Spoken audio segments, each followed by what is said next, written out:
One of the things that I have found as a priest is that weekends are a very busy time, and this weekend is no exception, and my brain feels like it's about to short circuit, so if you see smoke coming out of my ears, that's sort of what's happening. And because weekends are so crazy, I try to take Fridays off. Fridays tend to be the day that I take off. And this last Friday, I just had a blast. And what I did this last Friday is I welcomed people into my yard as they came to cut flowers before the big freeze that night. So at about 8 o'clock that morning, Heidi showed up and she cut a whole bunch of flowers, and then people came all day long until at about 8 o'clock that night, one of Linda's friends from Parkview, Tammy, came, and it was dark and people were still cutting flowers. So it was probably about 9 o'clock before Linda and I actually sat down and had dinner together. And as we were doing that, I just thought, it's been a long time since I felt this happy. I just felt so energized. I felt blessed beyond all reason and expectation. And as I thought about that, it became clear to me why that was the case. I had spent the whole day giving. Now, I don't have to tell you how great giving is. And in our sermon today, I'm not going to spend time trying to convince you that you need to give because you know how great giving is. If there's one thing I know about St. Matthew's is that you're a generous group of folks who appreciate the power of giving. You know that giving isn't some isolated thing that's separated from the rest of our life, but it's at the very heart of life. I mean, all that's good about life flows from the spirit of giving, right? I mean, you know that. So what we are going to do today is not convince you to give. You already know that. What we are going to do today is we're going to talk about how to give well. Given the fact that giving is so important to you and to me, given the fact that we're going to give anyhow, given the fact that we know the joy that brings, how can we give well? How can we give with maximum impact?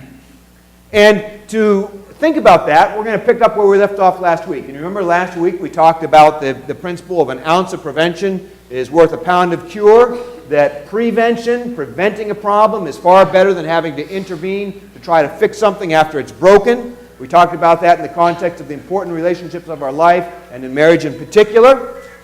May I answer that? Where is that? Okay, there's that. You just answer it and hold it up, and they can listen to the sermon, and we'll be good. Now that'll work really, really well.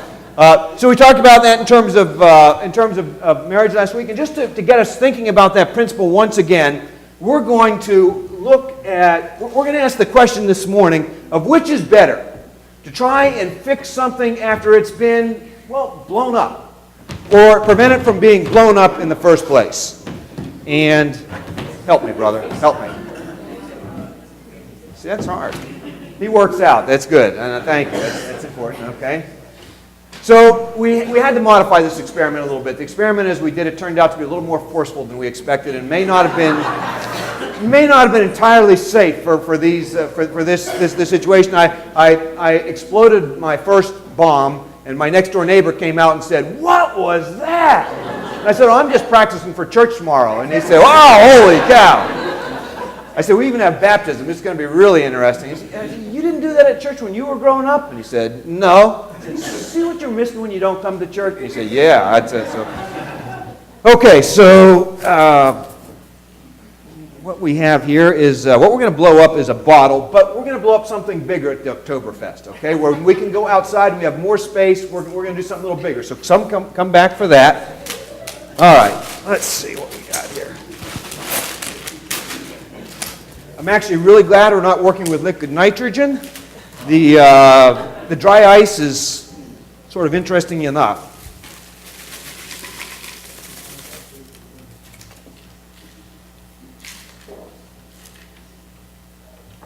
How many pieces do we figure? About 25? 8. Oh, 8. Okay. That's my brother. He's no fun. But he'll probably keep you all safe. Ow, that gets cold. How many was that? I lost count. Just a few more. Is that about right? Okay. Okay, you ready? Now, kids, do not try this at home. You can't get dry ice. All right, and but don't try this. Don't try this without adults around. Really, wear safety things and be smart. It's loud. It's loud. Yes, it is. Cover your ears. Okay.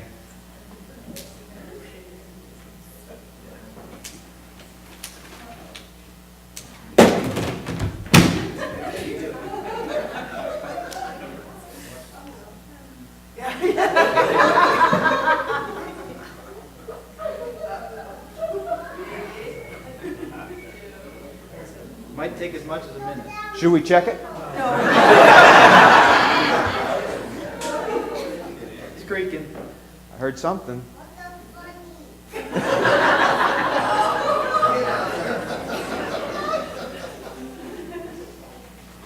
it comes.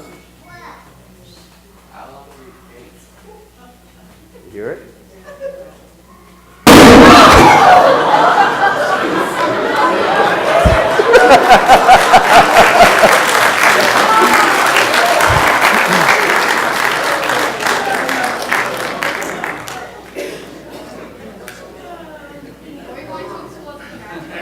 Now, which is better?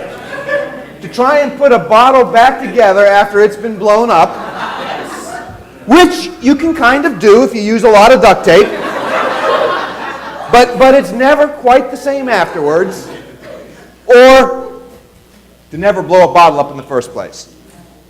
Right? And that actually becomes a very profound principle. And if that was the only thing you took away today, that would probably be worth remembering.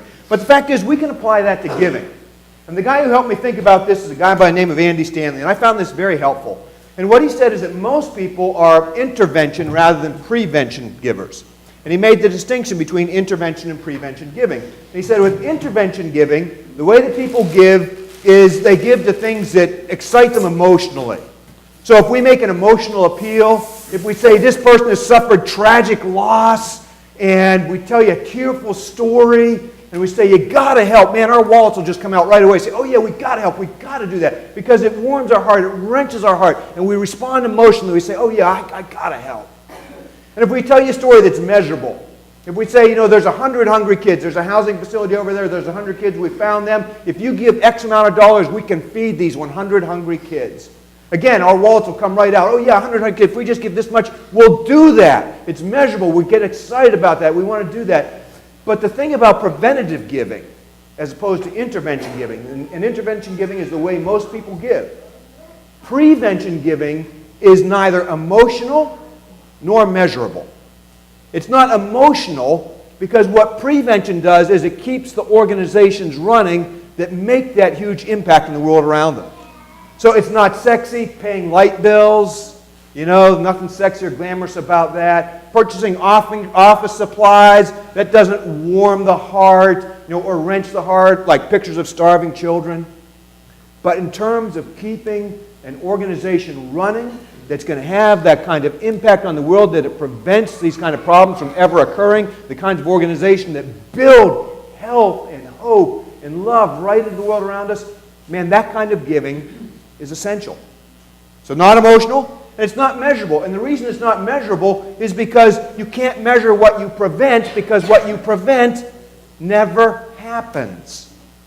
You can't measure what you prevent because what you prevent never happens. There's no heartwarming, gut-wrenching stories to tell because the difference we made up front kept those stories from ever occurring in the first place.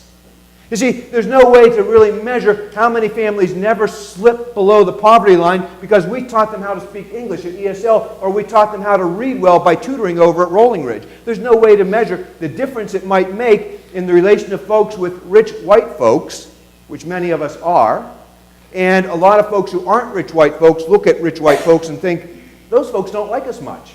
They're hostile to us. They don't have our best interests in mind. And so building a relationship with those folks can let them know at least some of us are genuinely interested in them, and some of us genuinely do want to be helpful to them. But there's no way to measure the kind of difference in a relationship that comes when we make that kind of connection, we build that kind of a relationship that says we're in your court. There might be a lot of other rich white folks out there who aren't, but we are. We are. We're in your court.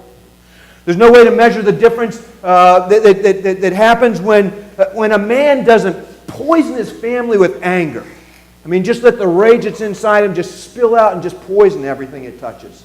Because at church, he heard about a better way of living. And in Jesus, he found a power to actually live that way. And in the people that support him, he was actually able to do life differently. There's no way to measure the number of women who don't become alcoholics when they were lonely in the evening and they didn't have anything better to do, and so they just break out that extra glass of wine and go into La La Land to sort of numb the pain. Because they had a bunch of women around them who loved them and supported them, a small group that helped them know that they were loved and important. And there's no way to measure the people that don't become addicts to all kinds of things. Because they got people who love them, support, and hold them up, and they don't have to They have better ways of managing stress, of bearing up under what happened, the stress when life happens. There's no way to measure the kids that don't commit suicide or act in other destructive ways, that don't do that. There's no way to measure the kids that don't get pregnant or don't get someone pregnant. And if you don't think in this area that doesn't happen with some regularity, where there's a lot of kids who have lots of means and too much time on their hands and not a whole heck of a lot of supervision, you don't know a lot about this area. That happens a lot more than you might think. And so, but we don't count the number of times that's prevented. We're not able to count the people that find hope, the people that find that don't slip into anxiety because they found security in Jesus, the people that don't slip into despair because they found hope in Jesus, the people who don't become hateful or prejudiced or bigoted because they found love in Jesus. You see, there's no way to measure those things. But that's what the church is really all about. That's the mission of the church, that preventative building health and hope and healing into the world, following the vision of Jesus Christ, pulling us all together in that vision. And in so doing, preventing the kind of hurts that can be so damaging. And we can try and fix them afterwards, but a lot of times the damage is done. That's the mission of the church, filling the world, in accord with the vision of Jesus, filling the world with love. Making it so healthy, making it so whole that this bad stuff never happens in the first place. So preventative intervention giving, where we step into crises and give to things that are a mess. Yeah, that's important, and we're going to continue to do that. But I'd ask you to consider that preventative giving is at least just important, and maybe even more important, because it prevents that stuff from ever happening in the first place. Not sexy, not glamorous, not cool, not going to tug at your heartstrings, but oh, will it make a difference? Oh, will it make a difference? Oh, is it powerful? Now, here's the second thing I wanted to say, and I had a whole lot more to say, but we have to get to a baptism, and I do want to go on and on, which Jade knows I can do. But I won't do that this morning, and we want to hear from Pastor Sampson here in a moment. But the second thing I'd suggest that we do is that we tithe. Don't check out.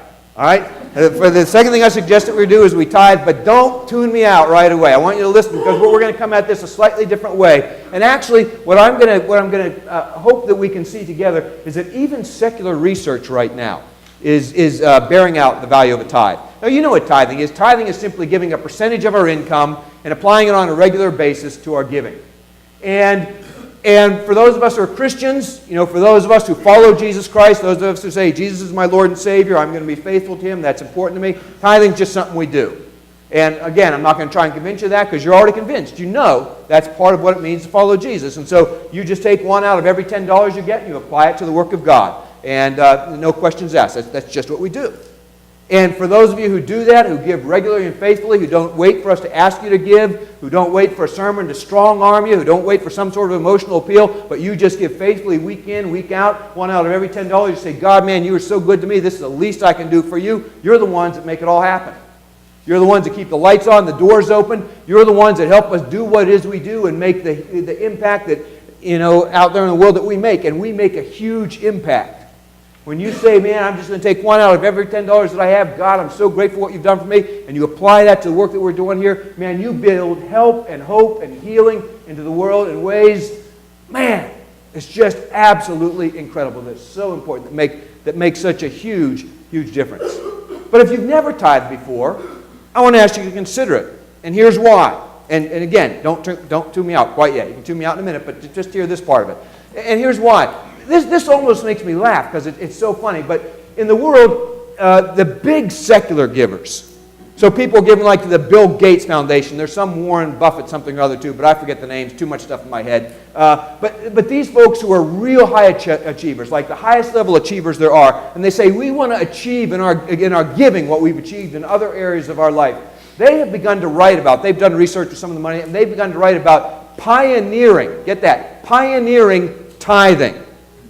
Well, they're not pioneering anything. We've been doing that for a long, long time. And this is a great example of that new old wisdom. People discovering today what the church has known for years and years and years, what Jesus taught 2,000 years ago. And here's why that becomes so important to them. Is what they found is the way most people give is they just give randomly. You get all kinds of requests to help people, right? I get all kinds of requests to help people. And what most people do is, without much forethought, you get a request, okay, here's a little money here, here's a little money here, and they just throw money at everything that comes in. And it tends not to be very much money because it's given in random. We just give what's available in the moment. Oh, I have $5, here's $5. It's sort of what's left over. And so that leads to what has been called undergiving. People don't live up to the giving potential. They just give random. And most Americans give about 1.5%. I mean, that's what most Americans give. But for the big dogs, they say, no, man, I don't want to just be an incremental giver.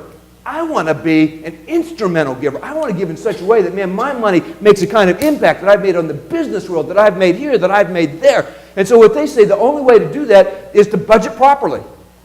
And when I budget properly, when I put my values in my budget from the very start, I say, this is important to me, and so I'm going to give X percentage of my income to this on a regular basis. They say, man, I'm able to give at a far, far higher level than if I just gave randomly like everybody else.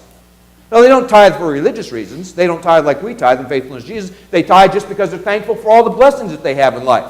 Because they have a 50,000 square foot home on a sound in Oregon or something like that. They tithe because they believe what an organization is doing, and an organization has helped a family member or something like that. But what they have found is that if you want to be a high-level giver, man, if you want to be a big dog in the giving world, tithing's the way to go.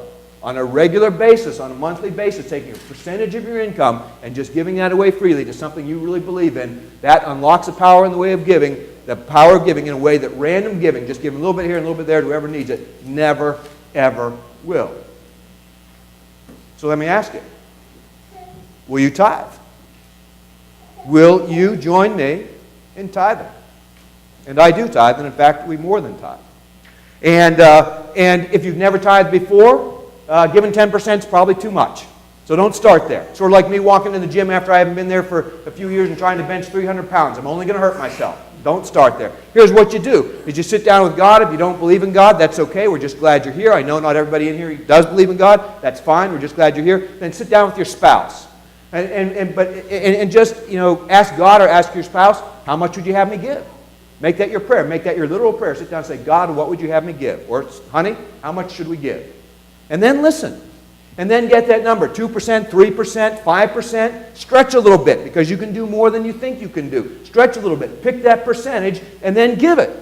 And if you move from just being a random giver to a percentage giver, that will unleash the power of giving in your life in a way that you've never known before. Promise. Promise. Nothing supernatural about it, just sound economics. Sound economics. I believe there's a supernatural component to that too, but we can just go with the economic part of it.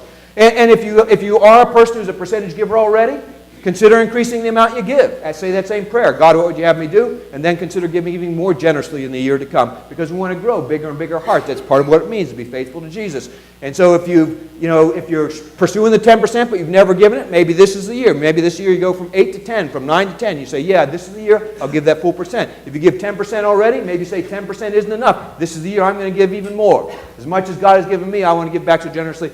But become a percentage giver. Right from the start. Build that into your budget. Now, at this point I want to go back and I want to follow Andrew Stanley's lead, and then we're going to be done. I'm going to close with this, but I want to follow his lead one more time. But I could sort of finish off this sermon in a variety of ways. And one of the ways I could finish it off is I could say, if you take one out of every $10 and you give $1 to God, God will give $10 back to you. And if you give $10 to God, God will give $100 back to you. And the only problem with that is that don't work. That just doesn't work. I mean, if that was true, I'd take everything I had and put it in the offering basin this morning, and with the money that came back to me, I'd pay off the rest of my daughter's college education. I'd be done. And then the next week, I'd pull out and I'd pay off that silly building. We'd be done. But it just doesn't work that way, does it? It's just not true, so we're not going to say it. I could say at this point, if you invest in God, God will invest in you. And the invitation for God to be involved in your finances is to trust God with your finances. And actually, I believe that. But that's not what we're saying here today. I could say something like this. Friends, oh friends, times are tough. Expenses are up, giving is down. And if you don't give more, I'm going to have to go part-time because we need Ann and Gray and I can't get on without them. So friends, you got to give. And we could do that. But here's the problem with that. Giving isn't down. If you look at the chart of St. Matthew's giving over the last 10 years, it's basically straight up. The vestry expenses aren't up either. The vestry does a great job of keeping expenses down. They do a fantastic job. And in all this, God has been so faithful to provide. So I can't say that because it's not true. And we wouldn't say it even if it was, because that's just not who we are. So what am I saying? What am I saying? What I am saying is this, is that I believe with all my heart, mind, and soul, with every bone in my body, with the very fiber of my being, that when you give to a local church that is getting it done, whose mission is to fill the world in love, according to the vision of Jesus, when you give to a local church like that, it is the single best investment you can make in this community and in the world. The single best investment, bar none. And that's why, whether anybody else does it with me or not, I'm in. And here's why I'm in. Here's why. Because the church has saved my life. If it wasn't for the church, I can tell you, I would be a bitter, angry old man. I'd probably be a raging alcoholic. I doubt I'd still be married. I doubt my kids would even still be talking to me. I wouldn't want to talk to me. I mean, I'm not even always a very nice person now, if you really want to know the truth. But if Jesus wasn't in my life, man, I wouldn't even want to come anywhere near me with a 10-foot pole. If you took everything out of my life that the church has taught me, if you took the power of Jesus at work within me out of my life, man, I don't think I'd even be alive now. I sure wouldn't want to know me. I sure wouldn't like me very much. So I'm all in. I've always been all in. I always will be all in. I just want to invite you to join me. Because there is no greater joy in life, and many of you know this, there is no greater joy in this life than seeing through our gifts, the woman who escapes abuse, the child who's prevented from going hungry, the family that is able to rise above the struggle with poverty, the lost and lonely old man who finds hope in Jesus. And so what I'm asking you to do is really just one thing. Imagine a better world. Imagine a better world. Imagine a world that Jesus asked to imagine, a world filled with love. And then, with everything you have and then some, help us build it. Amen? Amen. Amen.